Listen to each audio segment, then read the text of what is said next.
Halo guys, ini Sky in the house, in the hoy, in the cerot. Kali ini saya akan membahas film dari Vino G. Bastian lagi nih guys, yang berjudul Hitman. Di film ini Vino G. Bastian berperan sebagai Johnny, bercerita tentang Johnny yang memiliki niat untuk pensiun dari pekerjaannya sebagai pembunuh bayaran.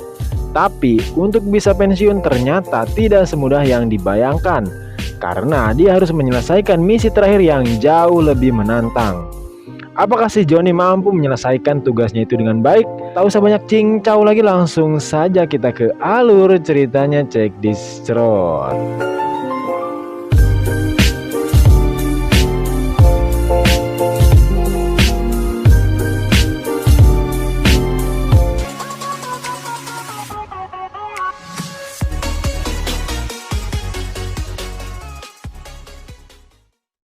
Setelah 4 minggu libur dari aktivitas, kini dua sahabat bernama Johnny dan Frankie kembali bertemu dan akan menjalankan pekerjaan mereka lagi sebagai seorang pembunuh bayaran.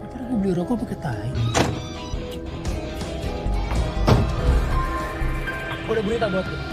Tapi di perjalanan tiba-tiba Johnny memberitahu Frankie kalau hari ini adalah hari terakhir dia bekerja, karena mulai besok dirinya sudah pensiun sebagai pembunuh. Mendengar hal itu, Frankie pun bertanya-tanya kalau Johnny pensiun, dia akan bekerja apa. Di sini Johnny menjawab bahwa dirinya akan membuka usaha ternak lele. Namun bukannya mendapatkan support, Frankie malah tertawa karena tidak yakin temannya itu mampu menjalankan usaha ternak lele. Lalu sebagai sahabat yang peduli, Frankie mencoba memberi saran agar Johnny tidak pensiun. Sebab jika hal itu dilakukan, maka yang terkena imbasnya adalah Mercy, adik dari Johnny sendiri yang masih membutuhkan biaya untuk kuliah. Ucapan Frankie memang benar adanya. Tapi Johnny malah tidak suka dan langsung memukul Frankie karena tiba-tiba membahas adiknya, karena Mercy tidak pernah tahu pekerjaan kakaknya selama ini. Johnny kembali memperingatkan Frankie untuk tidak membahas adiknya atau mencoba dekat dengan adiknya, karena Johnny tidak mau adiknya celaka gara-gara pekerjaan kakaknya sendiri. Setelah Frankie mengerti dengan perintah Johnny, dia langsung memberitahu Johnny bahwa hari itu mereka mendapatkan tugas untuk membunuh seorang penipu bernama Jonathan. Rencananya mereka akan menyamar sebagai petugas sensus untuk mengelabui para penjaga. Tapi gara-gara Johnny nggak suka basa-basi, inilah yang terjadi. Pagi.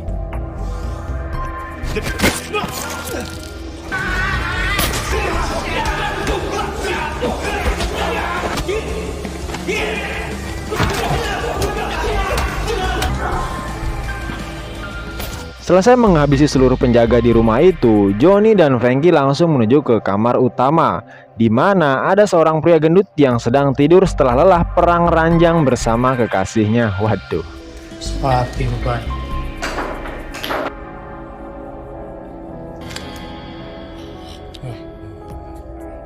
Mengira pria gendut itu adalah Jonathan, Johnny dan Frankie langsung menyergapnya. Bahkan saat pria itu menyangkal kalau dirinya itu bukan Jonathan melainkan Lukman, Johnny langsung memukul berkali-kali. Siapa yang suruh kalian bunuh saya? Namun karena Johnny mulai ragu-ragu gara-gara foto berkas dan muka pria gendut itu tidak mirip, Johnny naik ke lantai atas untuk mencari foto Lukman saat masih muda. Sampai di kamar, ternyata Anita, kekasihnya Lukman, sudah bangun. Karena dari awal Anita sudah diborgol oleh Lukman, dia pun meminta tolong kepada Johnny untuk mengambil kunci borgolnya. Di dalam gelas itu. Setelah Anita terbebas, Johnny melanjutkan pencariannya sambil ngobrol basa-basi dengan Anita. Tidak disangka-sangka, Anita diam-diam mengambil senjata di laci untuk menyerang Johnny. Tapi untunglah Johnny menyadari itu dan langsung menembak Anita, agar wanita tersebut tidak bisa macam-macam. Namun, alasan Johnny menembak Anita bukan sekedar untuk jaga-jaga, karena ternyata Anita itulah yang bernama Jonathan. Johnny bisa dengan mudah menembak setelah menemukan obat yang memproduksi estrogen di atas meja. Sebuah obat yang bisa digunakan oleh orang-orang yang sudah memanipulasi atau seorang transgender alias bencong. Waduh, bencong. Ya, Anita adalah Jonathan yang sudah melakukan operasi transgender. agar segala penipuannya selama ini tidak terbongkar. Setelah Anita dibunuh, Johnny langsung memanggil timnya untuk membereskan semua kekacauan di sana, termasuk membebaskan Lukman yang tidak bersalah. Tapi karena merasa tidak terima kekasih transgendernya dibunuh, Lukman dengan cepat mengambil senjata milik Franky dan mengancam akan membunuhnya.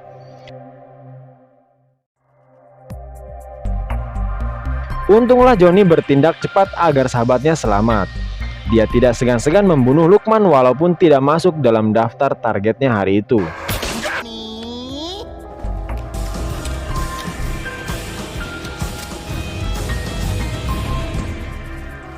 Tepat setelah misi itu selesai, Johnny tiba-tiba mendapat telepon dari Mercy. Ternyata Mercy hanya ingin mengucapkan happy birthday karena hari itu Johnny sedang berulang tahun. Nah, karena Mercy ini sudah mempersiapkan hadiah spesial untuk sang kakak, dia pun meminta Johnny untuk datang menemuinya di suatu tempat untuk memberikan hadiah tersebut. Tidak lama kemudian Franky datang setelah membersihkan dirinya dari bercak darah para korban.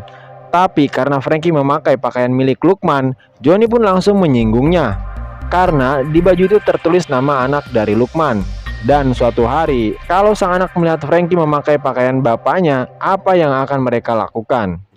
Belum lagi dengan tumbler yang bertuliskan Monday, karena tumbler itu hanya ada 7 seri, akan sangat memudahkan polisi untuk mencari siapa pelaku pembunuhannya. Mendengar itu, Franky pun langsung terdiam. Dia kemudian menyuruh Johnny untuk berhenti karena Franky akan membakar barang rampasannya itu. Karena misi mereka hari ini sudah selesai, Franky dan Johnny kembali ke Omah Abang, sebuah kafe di mana di dalamnya terdapat tempat rahasia yang digunakan sebagai markas para pembunuh bayarin. Lalu agar identitas mereka tidak diketahui, Johnny dan Franky harus berpura-pura memesan makanan di kafe itu. Dan kebetulan yang melayani mereka adalah Sarah, mantan pacar Johnny yang sudah dicampakan selama 5 tahun. Aduh. Masih teringat perlakuan Johnny dulu kepadanya membuat Sarah ogah-ogahan melayani mereka. Tapi karena Franky dan Johnny harus memesan agar Sarah bisa memberikan kode kepada bos Damar alias atasan para pembunuh bayaran di Omah Abang, Sarah pun terpaksa melayaninya.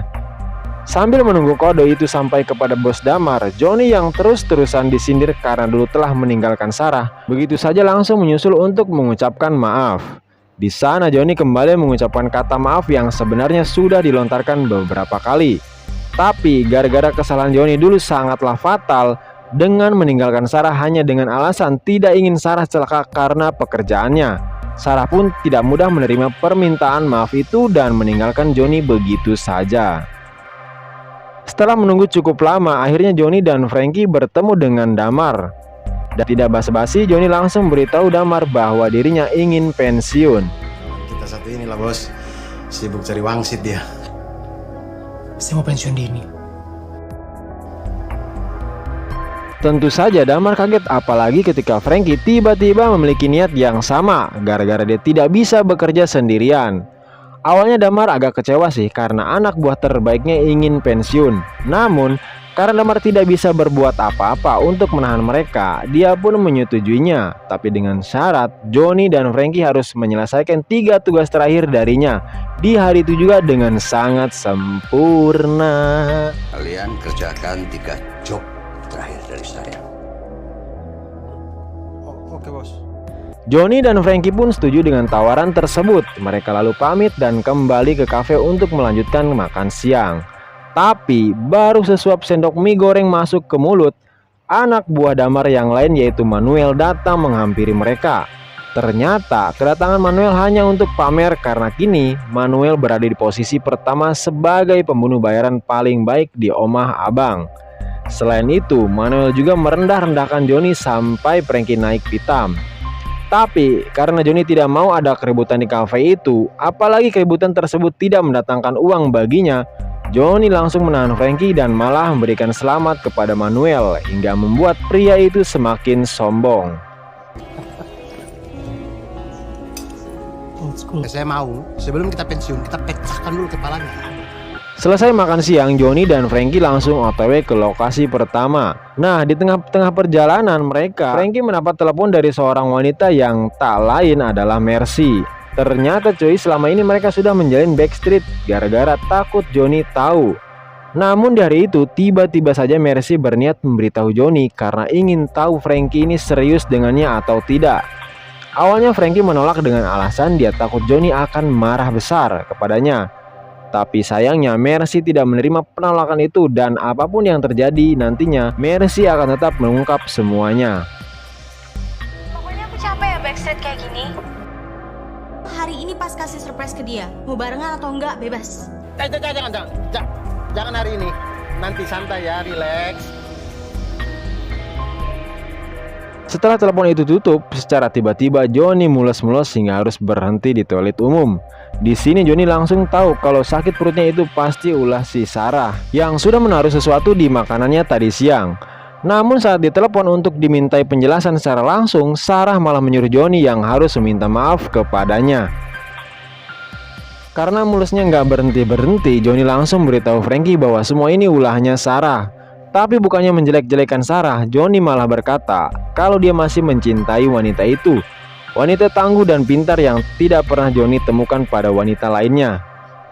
Salah satu ketangguhan Sarah adalah mampu membesarkan anaknya yang bernama Farel sendirian. Kini diketahui bahwa dulu waktu Sarah ditinggali pergi oleh Johnny, anak yang katanya keguguran ternyata dilahirkan seorang diri oleh Sarah dan tidak pernah memberitahukan Johnny sama sekali. Entah Farel itu buah keringat Johnny atau bukan ya. Tapi Johnny begitu sayang kepada Farel sampai-sampai dia selalu menyempatkan diri untuk berkunjung ke sekolah dan mengawasi Farel dari kejauhan. Namun belum selesai Johnny menceritakan semua tentang Sarah dan Farel, tiba-tiba perutnya mules lagi dan harus segera pergi ke toilet.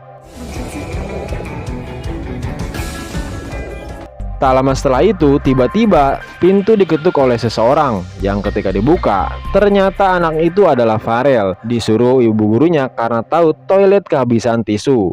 Farel memberikan gulungan tisu itu kepada Johnny.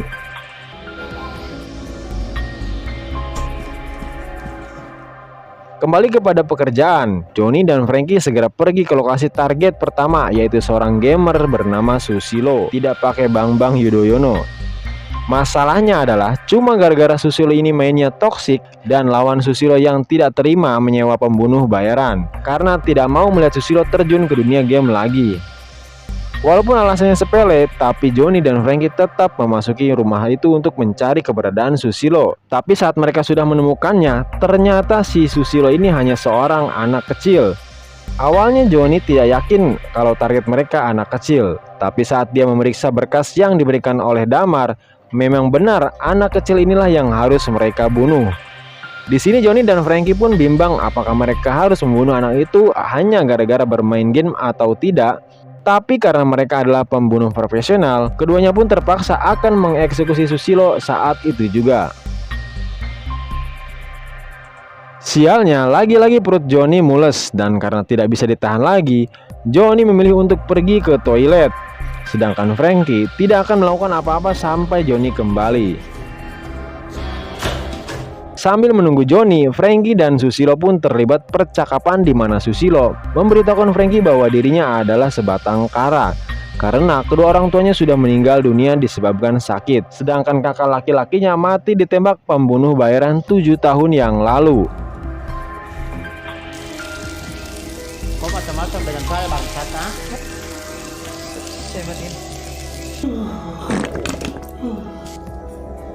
Oke, programnya pembunuh bayaran. Menurut kau? Mengetahui bahwa kakaknya Susilo ini dibunuh di depan masjid saat mau sholat subuh, Frankie tiba-tiba mengaku bahwa dirinya lah pembunuh bayaran yang sudah menembak kakaknya itu. Alasannya adalah karena kakak Susilo adalah seorang teroris. Karena tidak percaya, dia bahkan langsung merebut senjata Frankie yang sempat ditaruh di meja untuk balas dendam. Untunglah Johnny berhasil menenangkan Susilo. Dia berkata bahwa membunuh Frankie tidak akan merubah apapun. Hal itu malah akan membuat Susilo diburu oleh polisi dan juga para pembunuh bayaran yang lain. Merasa ucapan Johnny ini sangat benar, Susilo yang takut masa depannya berantakan pun memilih untuk menembak plafon.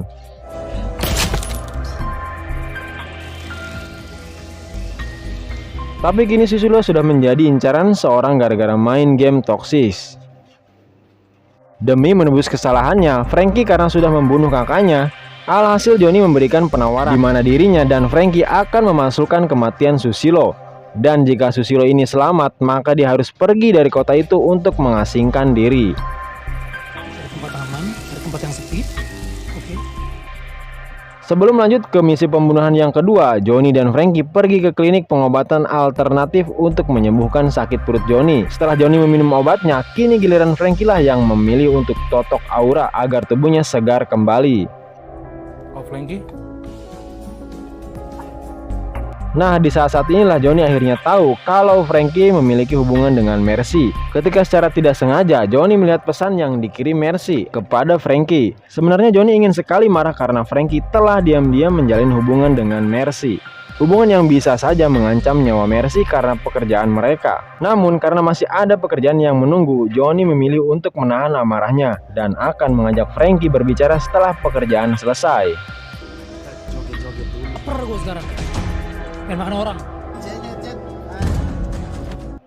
Target kedua mereka adalah Janice, seorang pemimpin yayasan sosial yang telah melakukan money laundry. Setelah menyamar sebagai wartawan agar bisa masuk dengan mudah, Johnny dan Frankie langsung menanyakan uang-uang klien yang telah disembunyikan oleh Janice. Mas-mas ini siapa dan dari mana ya? Awalnya Janice masih bisa berbicara santai, tapi saat Johnny dan Frankie sudah menodongkan senjata masing-masing, Janice pun berusaha menjelaskan kalau uang-uangnya itu digunakan untuk biaya operasional perusahaan. Dan juga meyakinkan mereka kalau dia tidak pernah menggunakan uang sumbangan itu untuk hal-hal yang tidak-tidak. Merasa situasi agak memanas, Janice pun pamit untuk membuatkan minum. Tapi karena galon yang baru diantar itu tidak langsung dipasang, Janice pun berusaha mengangkatnya sendiri sampai membuat airnya tumpah-tumpah. Namun sialnya, Janice tak sadar cuy, lalu tumpahan air itu mengenai kabel yang ada di dekatnya. Alhasil kabel yang karetnya sudah terkelupas itu langsung menyengatkan listrik ke tubuh Janice dan membuatnya seketika tewas. Setelah memastikan target kedua sudah benar-benar mati, Johnny dan Frankie pun lanjut ke lokasi yang terakhir. Tapi sebelum itu, ternyata Johnny ini sudah tidak tahan dan langsung menghajar Frankie di suatu tempat. Jangan pernah lo macam-macam sama adik. Sambil terus memukul Frankie habis-habisan, Johnny meminta penjelasan kenapa Frankie bisa menjalin hubungan dengan adiknya. Padahal mereka sudah sepakat untuk tidak berhubungan dengan keluarga manapun, karena takut ada yang celaka gara-gara pekerjaan mereka sebagai pembunuh bayaran. Jangan sampai keluarga kita yang tahu soal kerjaan kita. Karena apa? Itu adik gue satu-satunya, Frank.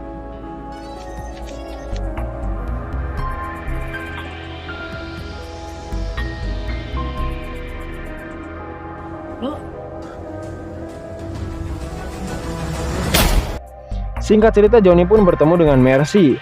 Karena yang pertama kali ditanyakan Mercy adalah Frankie, Johnny langsung memberitahu adiknya itu kalau dia sudah tahu semuanya.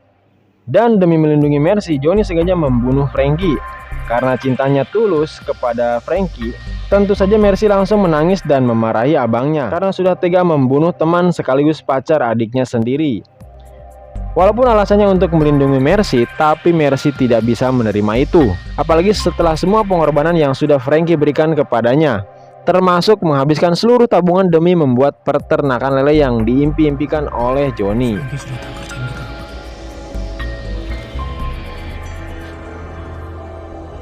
Dia pakai semua Mengetahui hadiah ulang tahunnya adalah pemberian dari temannya sendiri, tiba-tiba hati Johnny pun menjadi luluh. Dia juga kemudian memberikan kunci mobilnya agar Mercy bisa membuka bagasi mobil. Karena disitulah Johnny menyembunyikan Frankie yang masih pingsan.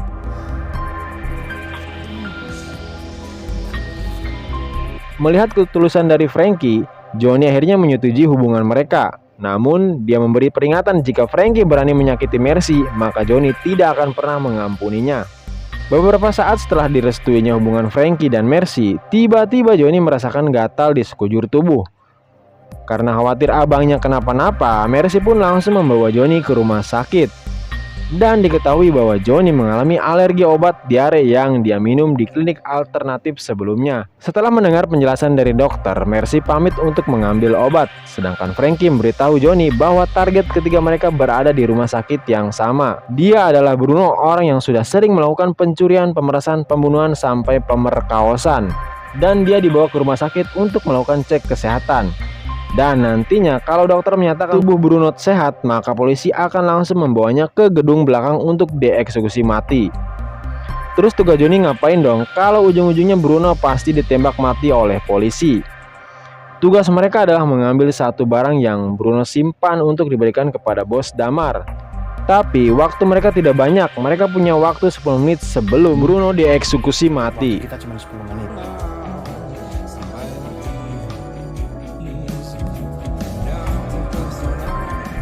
Berhasil menyamar sebagai perawat, Johnny dan Frankie pun bertemu dengan Bruno.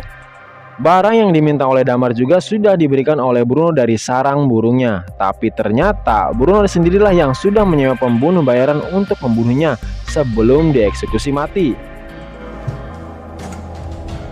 Saya minta jawab ini ke Damar. Alasannya adalah untuk membuat pembuktian bahwa orang-orang seperti dirinya, Johnny, Frankie, dan pembunuh yang lainnya bukanlah orang yang bisa dikendalikan. Namun karena di sini Johnny dan Frankie masih berada di bawah kendali bos Damar, Johnny pun tersinggung dan membatalkan niatnya untuk membunuh Bruno. Sistem gagal.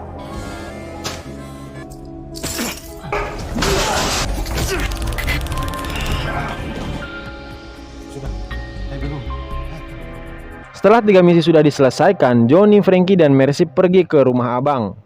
Tapi karena hanya Johnny dan Frankie yang punya urusan, Johnny menyuruh adiknya itu untuk menunggu saja di dalam mobil.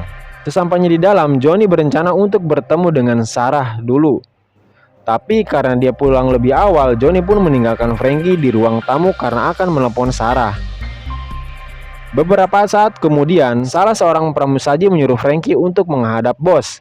Ternyata alasan Damar hanya ingin menemui Frankie adalah karena kini Damar sudah tahu kalau Johnny dan Frankie sudah membohonginya. Yang katanya mereka sudah membunuh 3 target, tapi nyatanya masih ada satu, yaitu Susilo yang dibiarkan hidup. Sampai Damar harus menyuruh anak buahnya yang lain untuk membunuh anak tersebut.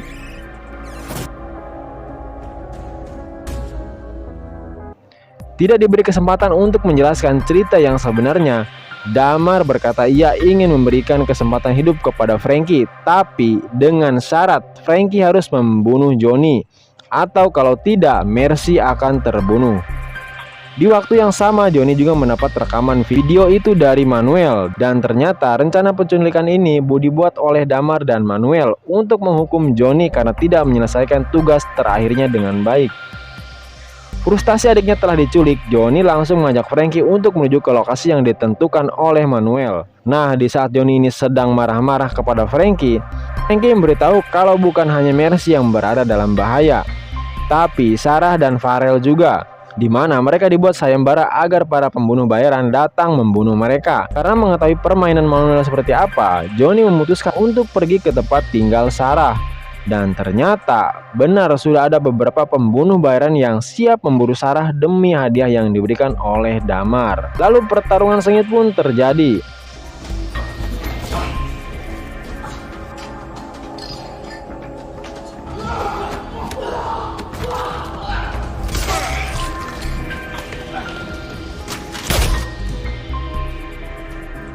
Keluar lo. Beruntungnya Johnny dan Frankie mampu bekerja sama dengan baik karena mereka berhasil membunuh semua pembunuh bayaran itu. Lalu langsung masuk untuk memastikan keadaan Sarah dan Farel. Tapi begini dulu ya. Oke.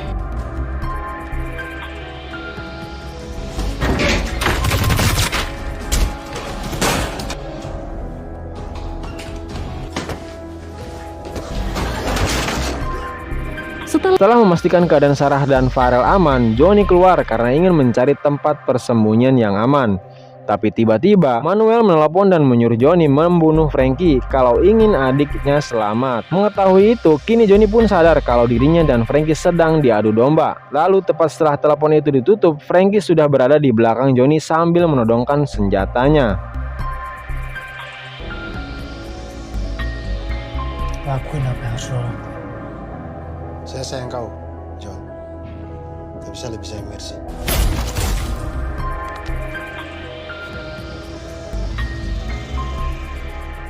Singkatnya, Frankie membawa mayat Johnny kepada Damar dan Manuel. Di sini semua orang percaya kalau Johnny benar-benar sudah mati. Tapi tiba-tiba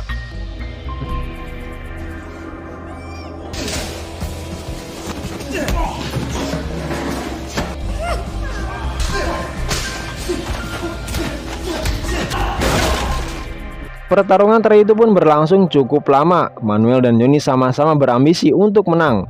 Tapi berkat bantuan dari Frankie, Manuel berhasil dilumpuhkan. Tepat ketika Johnny telah terpojok,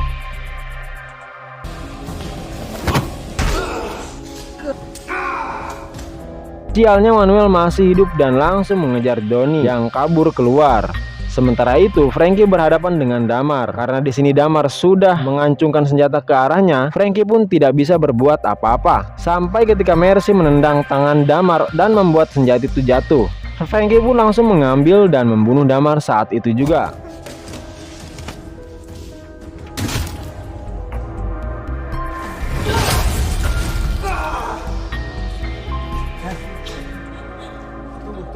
Setelah pertarungan sengit itu berakhir, Mercy berlari keluar untuk menemui Johnny. Tapi baru saja adiknya dan abang itu bertemu, tiba-tiba Manuel menembak Johnny dari belakang dan membuatnya sekarat. Tidak terima abangnya yang ditembak, Mercy mengambil senjata milik Johnny. Dia menembak Manuel berkali-kali sambil menangis hingga menyaksikan lelaki biadab itu tewas. Dari kejadian itu, Johnny pun meninggal dunia dan sebelum dia pergi, Johnny sempat menitipkan pesan. Pesan itu ditunjukkan kepada Sarah, di mana sebenarnya selama ini Johnny tidak sepenuhnya meninggalkan Sarah. Selain itu, Johnny juga selalu mengawasi Farel, menanggung semua uang pendidikan Farel dan menanggung biaya sewa rumah.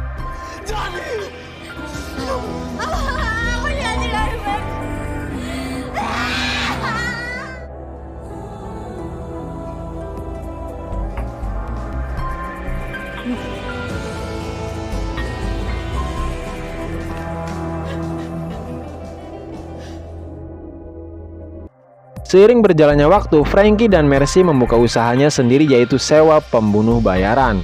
Lalu kemudian mayat-mayat target diberikan kepada Sarah yang kini meneruskan bisnis peternakan lele peninggalan Johnny untuk dijadikan pakan lele.